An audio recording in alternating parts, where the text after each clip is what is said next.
जो बिल्कुल दूसरे स्थान पर थे, वो पहले स्थान और दूसरे स्थान के लोगों से कितनी दूर थे? आखिर कितना इन लोग दोनों का जो अंक है या फिर कह सकते हैं कितना बढ़त जो है वो पहले स्थान वाले लाए हैं? क्या लगता है कितने का फर्क है? देखिए, मस्बत एक सीट है जहां पर प्रीति रेखा बारला चुनाव लड़ रही थी, जेएमएम प्रत्याशी, वो दूसरे स्थान पर रही हैं। यहाँ का परिणाम भी आ गया है और ये स्वर्गीय प्रदीप नाग की धर्मपत्नी हैं और इस सीट से जेएमएम को बहुत उम्मीदें थीं और जेएमएम यहाँ दूसरे स्थान पर है। कांग्रेस पीछे चला गया जेएमएम से, वो तीसरे स्थान पर है। और अगर आप मस्बत में देखिए तो जो चरण बोरो हैं बीपीएफ के कैंडिडेट, बीओपीएफ के मतलब बोडोलैंड पीपुल्स फ्रंट के, वो यहाँ से प्रत्याशी थे, उनको 84,718 वोट आए थे।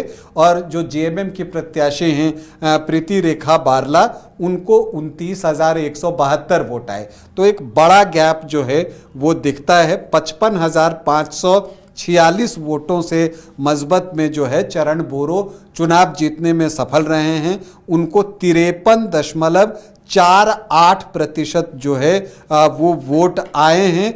और यहाँ पर अगर आप देखें तो जो प्रीति रेखा बारला हैं उन्होंने फाइट की, लेकिन अगर आप उनके वोट और कांग्रेस के वोट भी जोड़ दें तब भी फासला बड़ा रह जाएगा। जो स्थिति जो है वो दिखती है। तो मस्बत एक सीट थी जहां पर कि जेएमएम जो है वो दूसरे स्थान पर रहा है।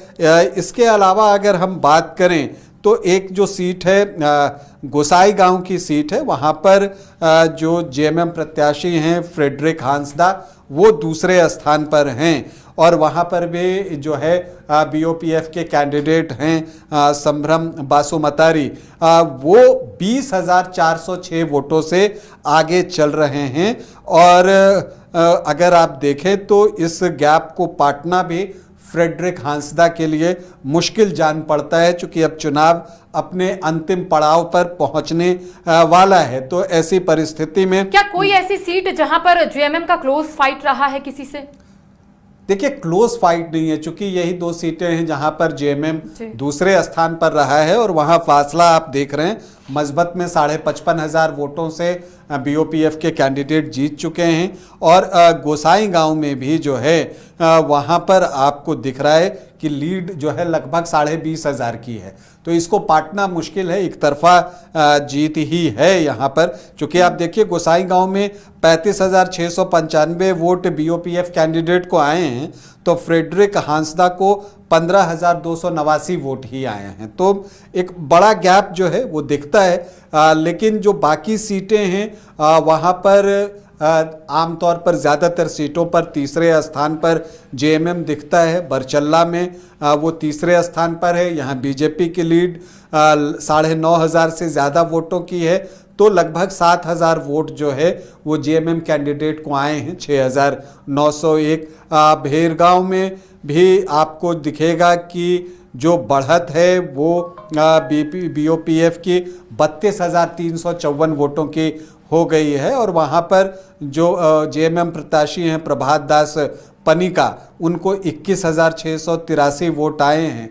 यहाँ पर 15 राउंड की गिनती होनी है, 13 राउंड की गिनती हो चुकी है।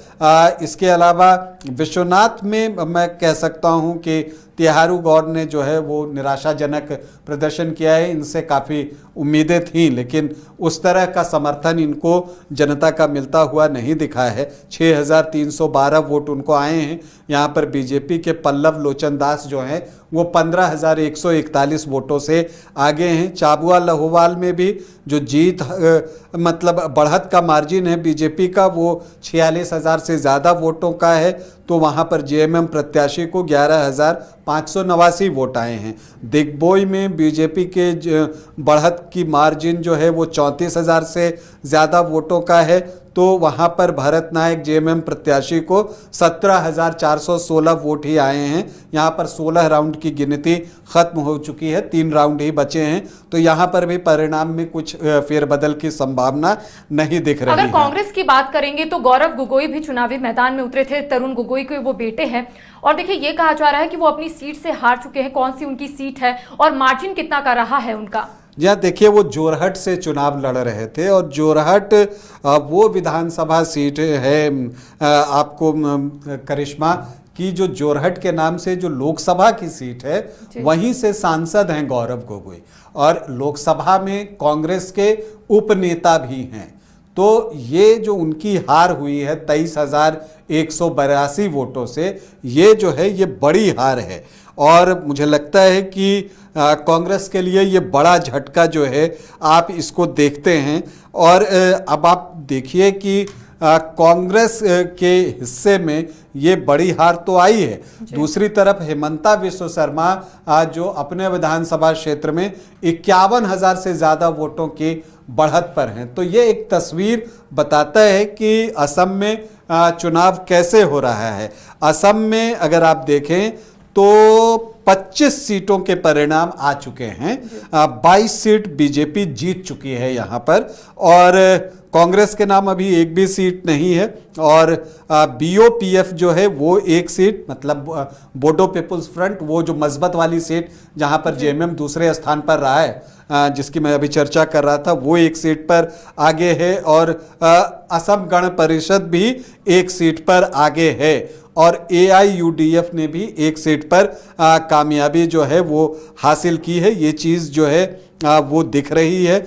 और अगर आप देखें तो जिन 22 सीटों पर बीजेपी को बढ़त मिली है, असम में एक्चुअली जीत मिली है जिन सीटों पर, उसमें गोलापाड़ा वेस्ट है, न्यू गुवाहाटी है, टांगला है, जगी रोड है, इसके अलावा नगांव है, बेहाली है, धेमाजी है, इसके बाद सीसी बारागांव है, जोनाई है, मार्गेरीटा सीट है। मतलब यहाँ पर भी बीजेपी को जीत मिल गई है। मार्गेरीटा पर भी अगर हम देखें तो यहाँ पर JMM ने प्रत्याशी दिया था और वहाँ से जर्नैल मीन चुनाव लड़ रहे थे, लेकिन वो जो है वो तीसरे स्थान पर जो है वो छूट गए हैं। यहाँ पर भास्कर शर्मा जो हैं बीजेपी के, वो 55,317 वोटों से चुनाव जीतने में सफल रहे हैं, जबकि जर्नैल मिंज को जो है 19,228 वोट आए हैं। यहाँ 3 ही प्रत्याशी मैदान में थे,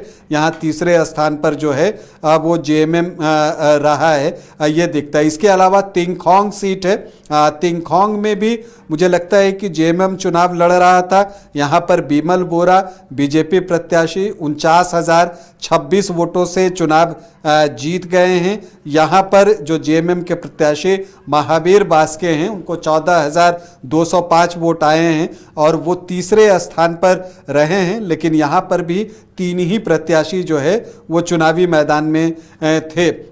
इसके अलावा आप देखें तो महमोरा की सीट है, मजौली की सीट है, जोरहट में गौरव गोगोई हारे हैं, हितेंद्र नाथ गोस्वामी ने उनको पराजित किया है। इसके अलावा गोलाघाट की सीट है, देरगांव की सीट है, खुमता की सीट है, सारू पथार से भी बीजेपी को जीत मिल गई है, यहाँ भी JMM के प्रत्याशी थे।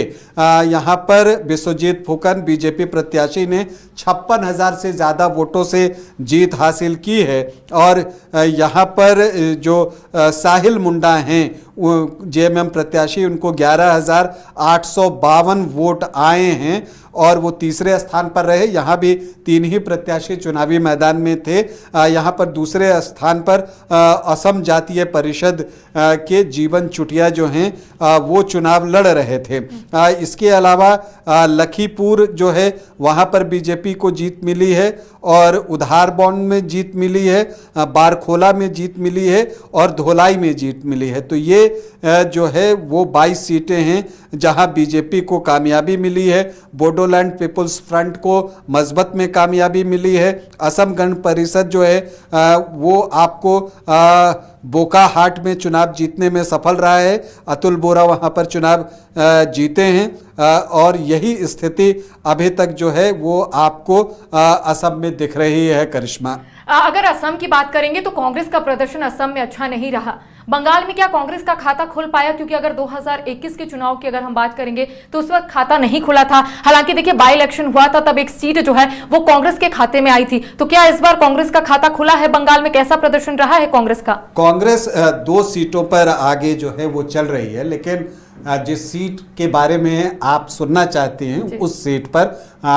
कांग्रेस आगे नहीं है। अधीर रंजन चौधरी जो है वो पीछे हैं। हाँ, लेकिन जो फरक्का सीट है वहाँ पर कांग्रेस प्रत्याशी मोहताब शेख जो हैं वो 8,333 वोटों से आगे चल रहे हैं और इनको जीत मिल सकती है, क्योंकि 19 राउंड तक गिनती होनी है और 18 राउंड की गिनती हो चुकी है। और इसी तरह से रानी नगर सीट है, वहाँ पर जुल्फिकार अली जो हैं कांग्रेस प्रत्याशी वो 2,828 वोटों से आगे चल रहे हैं। यहाँ पर 12 राउंड की गिनती हुई है, 16 राउंड तक गिनती जो है वो होनी है। फरक्का में अगर आप बात करें तो दूसरे स्थान पर बीजेपी है और यहाँ पर तृणमूल कांग्रेस तीसरे स्थान पर चल गई है। मतलब कि यहाँ पर आपको ये एक सीन आपको बता रहा है पश्चिम बंगाल का कि जहाँ अल्पसंख्यक ज्यादा संख्या में हैं वहाँ पर उन वोटों में बंटवारा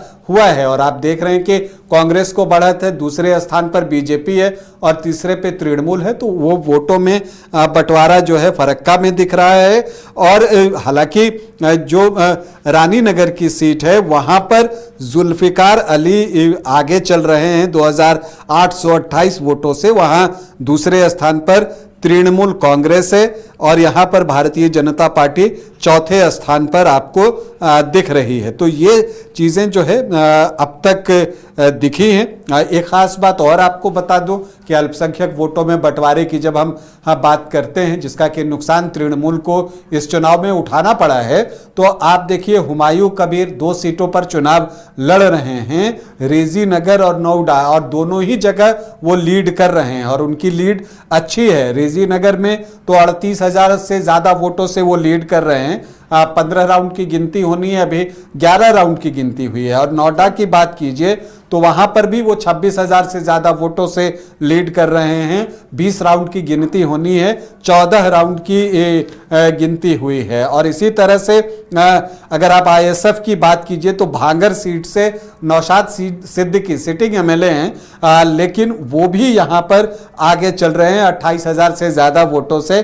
17 राउंड की गिनती होनी है, 12 राउंड की हो चुकी है। तो ये चीजें एक इशारा कर रही हैं कि कई जगहों पर अल्पसंख्यक वोटों में सेंधमारी जो है वो हुई है और जिसका नुकसान जो है वहां तृणमूल कांग्रेस को उठाना पड़ा है। धन्यवाद रंजन जी तमाम जानकारी हम तक पहुंचाने के लिए। तो देखिए वोटों की गिनती जो है वो जारी है और कई ऐसे सीटें हैं जहां पर क्लोज फाइट जो है वो देखने को मिला है। 9 ऐसी सीट है जहां पर बीजेपी ने बढ़त बनाई है, जो टीएमसी का वहां पर पहले दबदबा हुआ करता था, और एक जहां सीट है वहां पर टीएमसी ने बढ़त बनाई है। देखिए भाजपा को जिस पल का इंतजार था वो घड़ी आ गई है और बंगाल में भाजपा ने वो कर दिखाया है जिसका उसने सालों से सपना देखा था, यानी कि पश्चिम बंगाल में भाजपा प्रचंड जीत हासिल कर सकती है। और पश्चिम बंगाल, तमिलनाडु, केरलम, असम, पुडुचेरी विधानसभा चुनाव के नतीजे जो है अब सामने आ रहे हैं और रुझानों की माने तो 5 राज्यों में से 3 राज्य बंगाल, असम, पुडुचेरी में भाजपा को स्पष्ट बहुमत मिल गया है। तो ऐसे में कई ऐसी विधानसभा सीटें हैं, चाहे बंगाल की हो या फिर असम की हो, वहां पर क्लोज फाइट जो है वो देखने को मिला है। घर रहने का मकान भर नहीं, ये खुशियों की तिजोरी है। दरवाजे पर दस्तक देता पड़ोस, खिड़कियों से उमड़ आता आसमां, तारों में उलझी ऐसी न जाने कितनी दास्तां। कहती हैं चले डायमंड सिटी, एक सफर हम सफर के साथ अपने घर तक। Diamond city, life long bonding, 500 से ज्यादा खुशहाल डायमंड परिवार। जल्दी करें, सिर्फ 200 फ्लैट बाकी। आज ही बुक करें अपना आशियाना।